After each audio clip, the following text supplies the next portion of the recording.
Assalamualaikum warahmatullahi wabarakatuh. Perkenalkan, nama saya Syarifah Nurul Humairah dengan NIM 123101444, kelas 1E. Di sini saya ingin melaksanakan tugas dari Bapak Imam Agung Prakoso selaku dosen pengampu mata kuliah Filsafat Pendidikan. Saya akan menjelaskan tentang permasalahan pendidikan dan bagaimana penyelesaiannya, serta urgensi pengembangan kurikulum.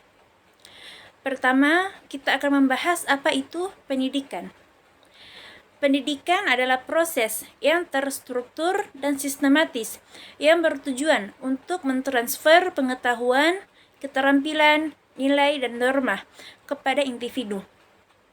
Tujuan utama dari pendidikan adalah untuk membantu perkembangan individu secara holistik, baik secara intelektual, emosional, sosial, maupun fisik. Proses pendidikan melibatkan interaksi antara pendidik dan peserta didik dalam lingkungan belajar yang terorganisir. Baik, ada permasalahan umum dalam pendidikan. Yang pertama itu aksesibilitas. Masih banyak daerah, terutama di pedesaan, yang kesulitan untuk mengakses pendidikan yang berkualitas karena terbatasnya sarana dan prasarana, seperti jarak dan transportasi. Beberapa daerah terpencil sulit dijangkau oleh sarana transportasi umum, sehingga siswa kesulitan untuk mengakses ke sekolah. Fasilitas infrastruktur. Banyak sekolah di daerah pedesaan yang kurang memiliki fasilitas yang memadai seperti laboratorium, perpustakaan, akses, dan internet. Yang kedua itu kualitas pengajaran. Kurangnya kualitas guru dan tenaga pendidik dapat berdampak negatif pada proses pembelajaran. Maka dari itu, disarankan untuk pelatihan guru dan pengembangan profesionalisme bagi guru agar dapat memberikan pengajaran yang berkualitas. Yang ketiga, kurikulum yang tidak memadai. Kurikulum yang ketinggalan zaman atau relevan dengan kebutuhan dunia kerja dapat menghambat perkembangan siswa, dan jika tidak memadai, maka perlu diperbarui secara berkala. Yang keempat, ada ketimpangan pendidik. Masih terdapat kesenjangan antara pendidik di kota dan di desa, serta antara sekolah yang berbeda dengan status sosial ekonomi, dan masih terdapat kesulitan akses bagi anak-anak berkebutuhan khusus untuk mendapatkan pendidikan yang sesuai. Yang kelima itu kurangnya dana. Terbatasnya anggaran pendidikan dapat membatasi pengembangan fasilitas, pelatihan guru, dan program pendidikan lainnya. Dan pentingnya pengalokasian anggaran yang memadai untuk pendidikan guna mendukung pengembangan infrastruktur, pelatihan guru, dan program pendidikan lainnya. Kesejahteraan guru. Yang keenam, kesejahteraan guru. Kesejahteraan guru yang rendah dapat menjadi hambatan dalam meningkatkan kualitas pendidikan. Kesejahteraan guru perlu diperhatikan melalui pemberian gaji yang layak dan tunjangan yang memadai. Yang ketujuh, teknologi dan pendidikan. Tantangan dalam mengintegrasikan teknologi secara efektif dalam proses pembelajaran dan diperlukan latihan bagi guru dan mengintegrasikan teknologi dalam proses pembelajaran. Untuk menyelesaikan berbagai permasalahan dalam bidang pendidikan, diperlukan pendekatan yang komprehensif dan kolaboratif dari berbagai pihak terkait. Beberapa langkah yang dapat diambil untuk memperbaiki sistem pendidikan dan menyelesaikan permasalahan yang ada meliputi: yang pertama, peningkatan aksesibilitas pendidikan. Maksudnya, membangun infrastruktur pendidikan yang memadai di daerah terpencil.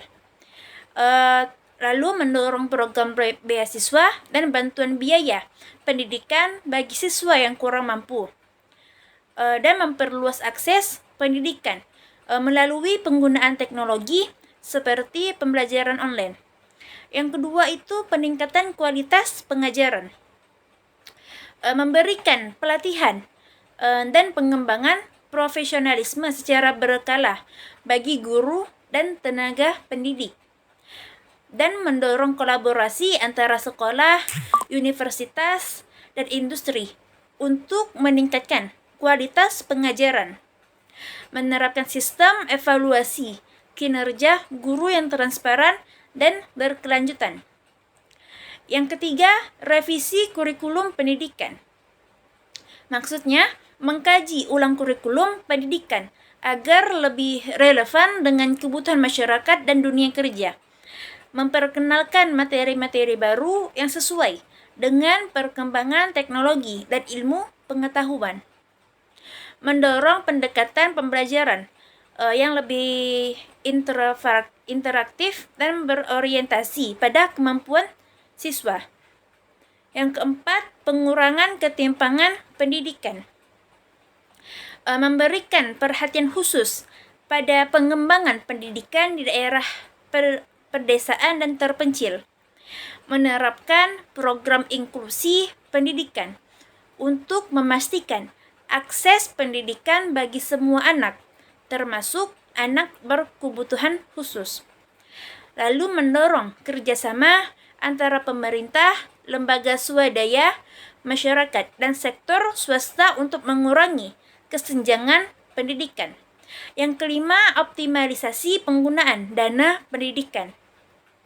Maksudnya mengalokasikan anggaran pendidikan secara efisien dan transparan.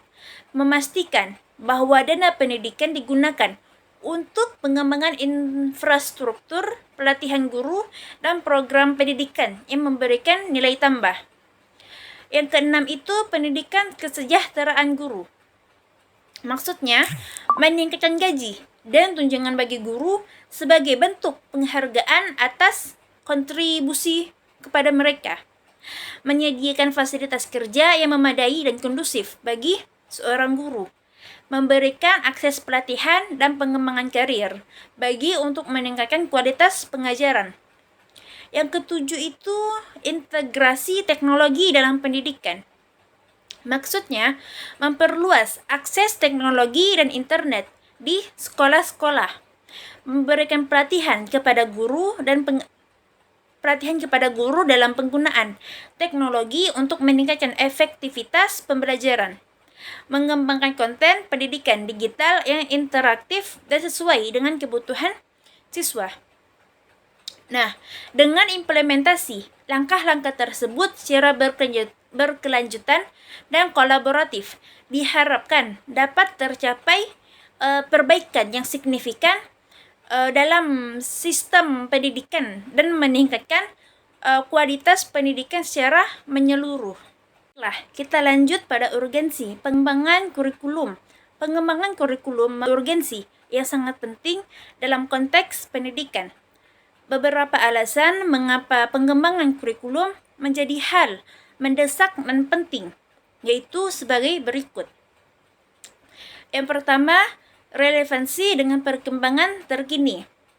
Kurikulum yang terus diperbarui dan disesuaikan dengan pengembangan terkini dalam ilmu, pengetahuan, teknologi, dan kebutuhan masyarakat akan memastikan bahwa pendidikan yang diberikan tetap relevan dan up to date.